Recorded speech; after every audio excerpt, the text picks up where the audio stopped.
a 2-month review of the Win 14 by 20 wood lathe, model number 34035. These are some of the examples of bowls that I have turned with this unit.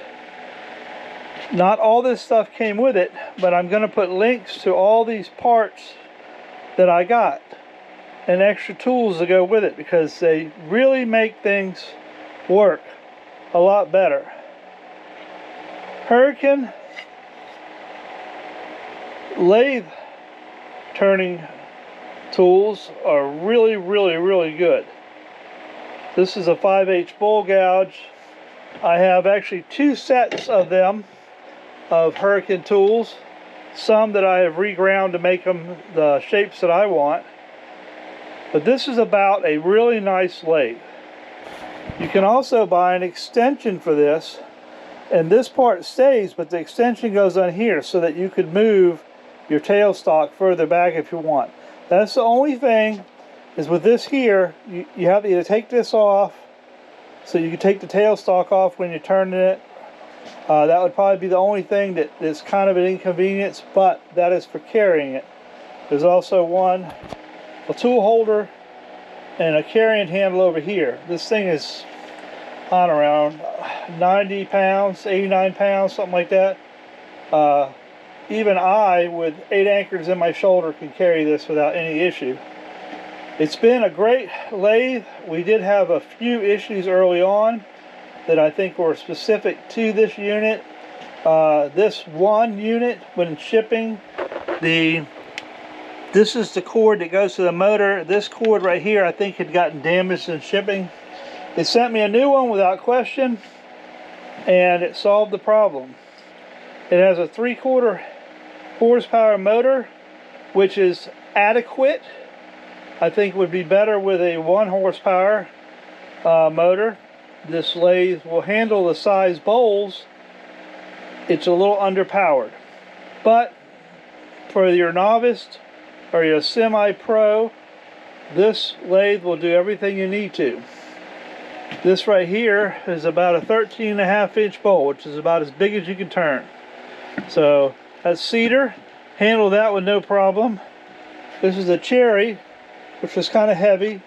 A maple, I've turned a lot of chestnut oak, which is very heavy even when it's dry, and it handles it pretty good. Is it a commercial unit? No, it's not a commercial unit.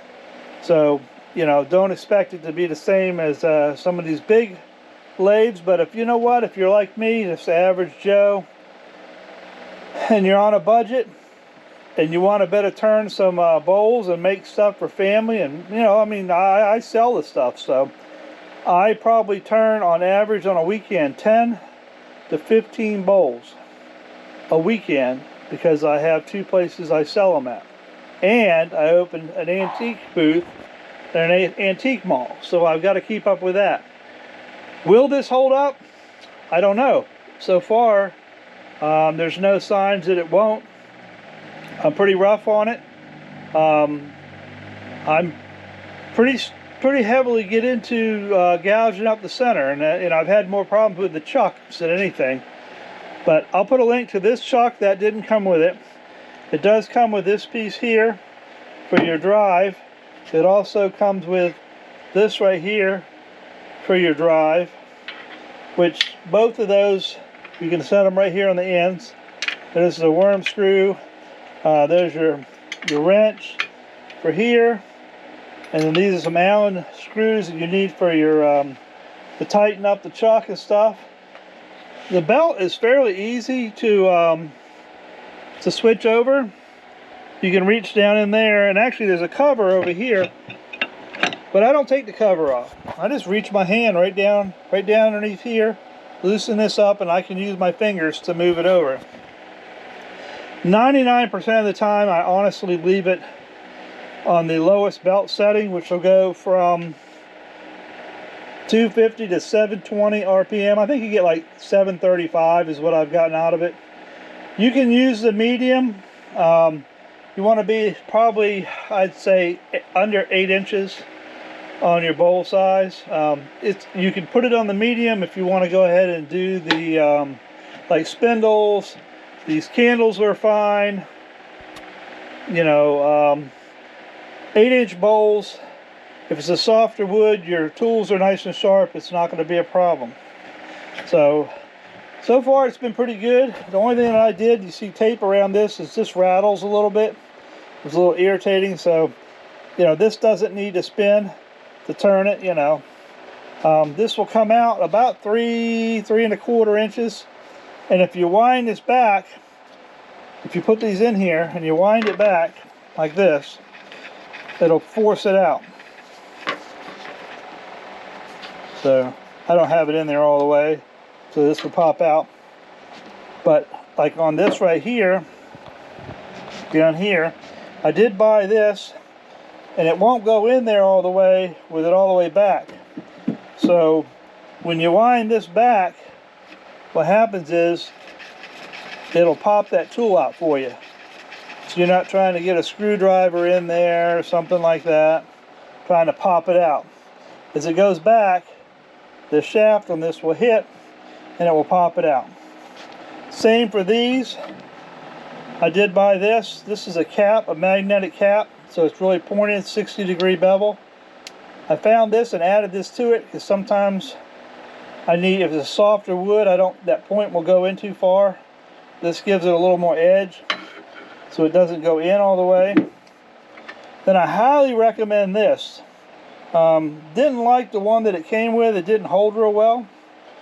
This one has a lot more teeth and they don't go as deep, so it doesn't tear it up, but it holds really good. I mean, I've literally turned an 8-inch bowl using this as a drive, just testing it. Then I went and got, this is a 12-inch, which is 11.8 inch rest. 1 inch now, 1 inch. 1 inch works. I think this is just a hair bit bigger, but it doesn't hurt anything. And then I went and got this. This is also a 1 inch.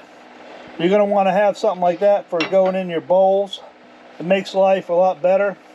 You know, the closer you keep your rest to your overhang on your work, the more stable it is. You don't want your gouges having too much room where they can yank underneath. So that's an important thing. If you're turning bowls and you want to turn the tenon off, or work on the bottom side as well, after you use the worm drive to turn one side, you're going to want one of these. This is a Win chuck drive, and then this is an accessory I got with it. I haven't been totally happy with that one.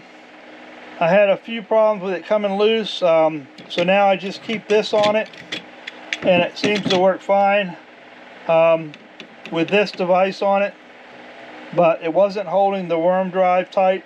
It kept coming loose, and in general it was just coming loose. So this works fine, so I recommend it for that. Just make sure you get this accessory, this plate accessory with it. It's affordable over some of the other units. But this thing, I haven't had any problem. I've got it on a 15 amp circuit.